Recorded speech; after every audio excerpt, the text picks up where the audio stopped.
Breakups are hard, especially when you're the one who's getting broken up with. A breakup makes you feel awful, sad, confused, sick, and all kinds of negative emotions. Everything is awful. You'll never find anyone else like your ex again, and you'll never love again. That's at least how I felt when my ex broke up with me. It was pretty terrible at the time, so I want to share 6 ways to help make your breakup easier and to get over your ex. This is Lindsay from Be Primo, and let's get started. Number 1. Feel the feelings. I first want to say that you're going to have feelings, and that's okay. No one gets over heartbreak overnight. Being upset is only natural, so don't try to suppress your feelings. Give yourself a few days, maybe even a week or 2 to be sad. Like, really sad. Listen to sad music, watch sad movies, stay burrowed under blankets, cry a lot, however it is that you need to let your emotions out. But once that time is up, turn your focus towards healing. You'll still be upset, but you don't have to have your feelings stand center stage anymore. You're going to move on to greater things for yourself. Number 2, no contact. During your time of all the feelings, cut off all your contact with your ex and avoid making any big decisions. The faster you can end contact or remove any reminders whatsoever of them, the easier it'll be to move on. Absence in this case makes the heart forget. Having Instagram or Facebook notifications pop up with their face is just going to make you think of how great they were even if they weren't, and it's even worse if you actually see or talk to them in person, so avoid that as much as you can. One reason I had so much difficulty getting over my ex is because we went to school together and worked together, so I had to see them even if I didn't want to. This was basically torture, and it felt like my heart was getting pulled open each time we ran into each other. If you're in a similar situation where you can't avoid your ex completely, remove yourself as best you can from situations where you know you might run into each other. If you have common friends, let them know that you want to spend time with them, but you just can't be around your ex for now. And don't make your friends choose between you or your ex. It's usually unnecessary for them to make that kind of choice, and it can make things uncomfortable when hanging out. If you know that you have to see your ex at work or in class, spend some time mentally preparing yourself beforehand. Take 5 or 10 minutes taking some slow, deep breaths, practice meditation, and even give yourself a pep talk. Pick up some healthy practices that'll help calm you. Number 3.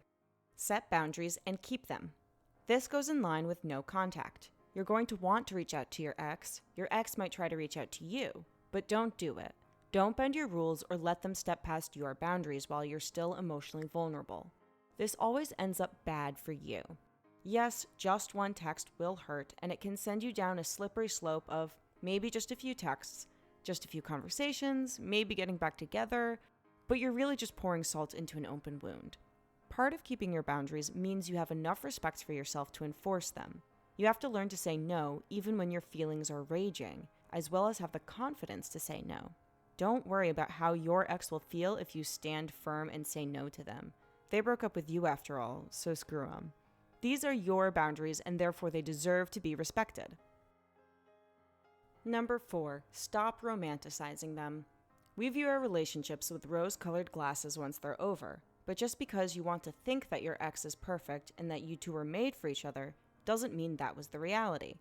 Breakups tend to happen for a reason, so stop thinking about your ex as if they were the only one for you and that everything was wonderful when the two of you were together.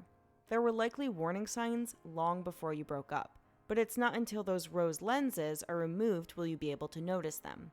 Once you do notice them, though, it's much easier to get over your ex. I had those same rosy-colored thoughts right after my ex broke up with me. But the longer we were broken up, the more and more I began to realize all of the reasons we weren't good for each other at all. My ex was selfish and lied about commitment, and I was way too needy, bending over backwards to make things work. A big part of me getting over my ex was recognizing that our relationship was far from perfect and understanding that us breaking up was the better outcome. Number 5. Focus on yourself and create a sense of purpose. Instead of spending your days ruminating about how great your relationship used to be and how much you miss your ex, focus on how you can make yourself a better person and learn to enjoy being single. Pick up a hobby that maybe you stopped when you were in the relationship, learn a new skill, spend more time with friends, go out and meet new people. If you feel lost now that your ex has left you, create a new sense of purpose for yourself, even if it's a short-term goal. For example, maybe you've been putting off going to the gym. Set a goal for yourself to go to the gym at least twice a week and build the habit of exercise. Or maybe you've always wanted to learn how to play guitar. This is a great time to start something new. Keeping yourself busy in a positive and productive way will help you forget about your ex, boost your confidence, and it'll start attracting new people to you. Number 6, learn to let go of any negative feelings towards your ex. A vital part of moving on from your breakup is when you can come to a point where you don't have to hate your ex anymore. You don't want to make them jealous, and you don't hope that they're miserable without you.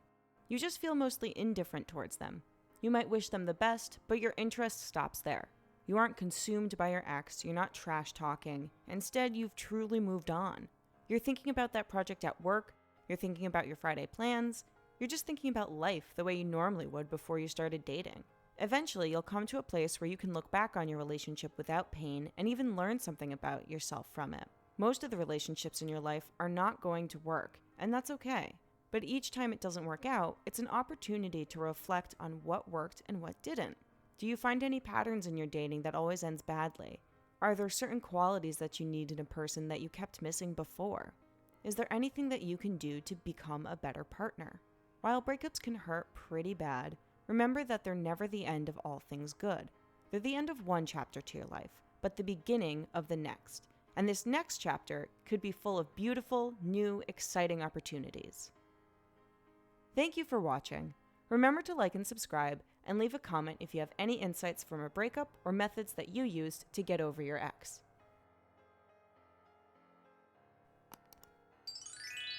And don't forget to subscribe and hit that little bell.